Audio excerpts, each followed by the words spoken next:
বিসমিল্লাহির রহমানির রহিম। সম্মানিত দর্শক, আসসালামু আলাইকুম। আশা করি যে যেখানে আছেন সবাই আল্লাহর অশেষ রহমতে ভালো আছেন এবং সুস্থ আছেন। আলহামদুলিল্লাহ, আমরা আপনাদের দোয়ায় সবাই ভালো আছি এবং সুস্থ আছি। তো জাহানারাস কুকিং ওয়ার্ল্ডের পক্ষ থেকে নতুন আরেকটি রেসিপি নিয়ে আমরা আপনাদের মাঝে হাজির হয়ে গেলাম। আজ আমরা আপনার সাথে শেয়ার করে যাচ্ছি তেঁতুলের সস। অনেকে এটাকে তেঁতুলের চাটনিও বলে। তো যে যাই বলুক, এটা খুবই একটি উপকারী খাবার। তো এটার উপকারগুলো কী কী সেটা হচ্ছে আগে বলে নেই। তো এটা হচ্ছে যারা প্রেশারের রোগী আছে, তো প্রেশারের রোগীর জন্য এটা অত্যন্ত উপকারী হচ্ছে তেঁতুল। তারপর হার্টের রোগীর জন্য তেঁতুল খুবই উপকারী। আর হচ্ছে যে আমরা বাইরে যে ধরনের সস আমরা আপাতত টিভিতে দেখে থাকি, যেগুলো হচ্ছে সম্পূর্ণ কেমিক্যাল দিয়ে তৈরি করা হয়, তো আমরা সবাই চেষ্টা করব যে ওই সব জিনিস থেকে এড়িয়ে ঘরে বানানো হোমমেড যেসব জিনিসগুলো, সেগুলো আমরা যাতে সবাই খেতে চেষ্টা করব এবং অবশ্যই অল্প অল্প করে বাসায় ট্রাই করব। তো এই তেঁতুলের সসটা বানাতে আমাদের লাগবে, এখানে হচ্ছে আমরা তেঁতুল নিয়েছি হচ্ছে হাফ কেজি পরিমাণ তেঁতুল নিয়েছি, এখানে দেখতে পাচ্ছেন। আর লাগবে হচ্ছে আমরা এখানে গুড় নিয়েছি 300 গ্রামের মতো আমরা গুড় নিয়েছি। আর এখানে লাগবে হচ্ছে আমরা এই যে মরিচের গুঁড়া 1 চা চামচ পরিমাণ আমরা কাশ্মীরি মরিচের গুঁড়া নিয়েছি। আর এটা দেখতে পাচ্ছেন হচ্ছে এটা আমরা নিয়েছি কালো গোলমরিচের 1/4 টিস্পুন পরিমাণ হচ্ছে আমরা কালো গোলমরিচের গুঁড়া নিয়েছি। এখানে হচ্ছে স্বাদ মতো লবণ দিব। আর এখানে বিট লবণ আছে, সেটা আমরা স্বাদ মতো দেব। আর এখানে হচ্ছে আদা আছে, আমরা সামান্য পরিমাণ আদাকে এরকম গ্রেটারের সাহায্যে গ্রেট করে নিয়েছি। আর হচ্ছে এটা তার পাশে আছে সামান্য পরিমাণ গোটা জিরা নিয়েছি। দর্শক, এই হল উপকরণ। আর লাগবে হচ্ছে সরিষার তেল। তো সবাই চেষ্টা করবেন যে সরিষার তেল দিয়ে এটা বানানোর জন্য। তো দর্শক, আমাদের চ্যানেলটা দেখতে দেখতে প্রায় 1 বছর হয়ে গেল। যারা আমাদের প্রথম থেকে সাপোর্ট করে আসছেন তাদের সবাইকে মনের অন্তঃস্থল থেকে অসংখ্য ধন্যবাদ এবং তাদের জন্য রইল শুভকামনা। আর যারা নতুন আছেন, যারা আমাদের চ্যানেলটাকে এখনও সাবস্ক্রাইব করেনি, প্লিজ চ্যানেলটাকে সাবস্ক্রাইব করে পাশে থাকা বেল আইকনটি চেপে দিন, যাতে পেয়ে যাবেন সবার আগে আমাদের রেসিপি আপনার কাছে। তো সবাইকে ধন্যবাদ। চলো আমরা পরের স্টেপে চলে যাই। দর্শক, আমরা চুলা একটা গরম পানি আগে থেকেই বসিয়ে রেখেছিলাম। তো পানিটা গরম হয়ে গেছে। তো এটার মধ্যে আমরা তেঁতুলগুলো সব দিয়ে দিলাম।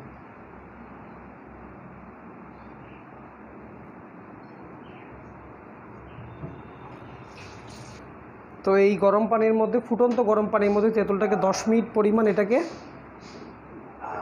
সেদ্ধ না, এটাকে ফুটাতে হবে। 10 মিনিট পরিমাণ এটাকে ফুটিয়ে নিই আমরা। দর্শক, ফিরে আসছি 10 মিনিট পরে। আমরা হচ্ছে 15 মিনিট পরে ফিরে এলাম। দেখেন একদম গলে একদম ইয়ের মতো হয়ে গেছে, পানিটা ঘন হয়ে গেছে। তখন আমরা এটাকে কী করবো, একটু ভালো করে একটা ছাঁকুনির সাহায্যে ভালো করে ছাঁকবো, যাতে বিচি যে ইগুলি আছে, শিকড়গুলি আছে, সেগুলি যাতে না আসে।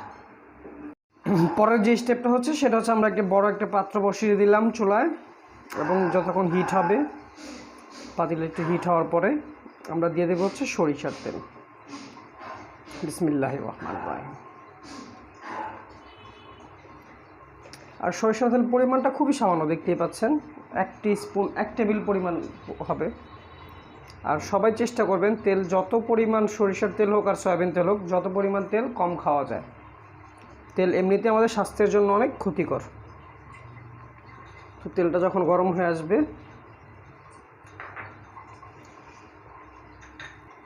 তেলটা গরম হয়ে গেলে আমরা দিয়ে দেব প্রথমে গোটা জিরাটা।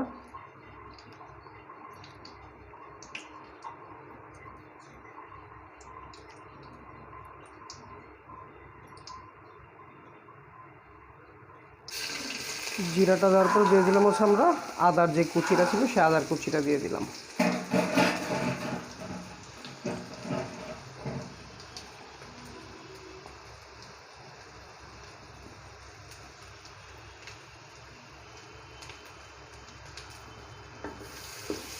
এখন এটা আমরা একটু ভালো করে ভাজবো, যাতে আদার কাঁচা যে গন্ধটা আছে সেই গন্ধটা চলে যায়।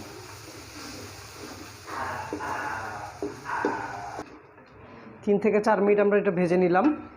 ভেজে নেওয়ার পরে যে আমাদের তেঁতুলের যে পানিটা আছে, সে পানিটা আমরা দিয়ে দেবো।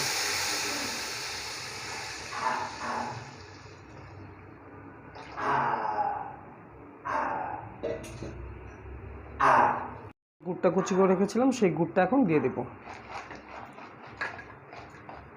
দিচ্ছি হচ্ছে আমরা লবণ আর হচ্ছে বিট লবণ যেটা আছে, দুইটা আমরা একসাথে দিয়ে দিলাম। যেহেতু লবণ আর বিট লবণ দেবেন, একটু সামান্য অল্প অল্প করে দিবেন। হুট করে বেশি করে দিলে আবার একটু কটা হয়ে যেতে পারে। তারপর হচ্ছে আমরা গোলমরিচ আর হচ্ছে কাশ্মীরি যে মরিচের গুঁড়াটা আছে সেটা দিলাম।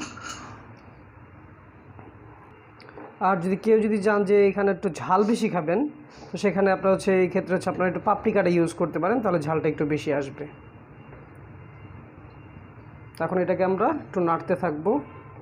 এটা হচ্ছে মানে বক বক করে যতক্ষণ পর্যন্ত এটা না বলক আসবে ততক্ষণ পর্যন্ত আমরা এটা নাড়তে থাকবো।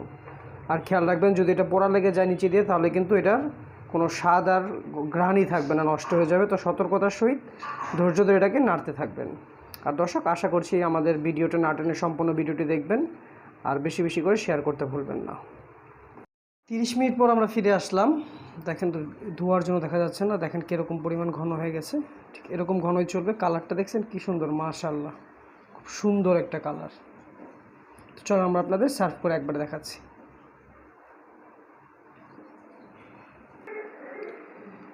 তৈরি হয়ে গেল হচ্ছে আমাদের তেঁতুলের সস বা চাটনি। দেখেন কালারটা কি সুন্দর, মাশাআল্লাহ, খুব সুন্দর একটি গ্রান আসছে।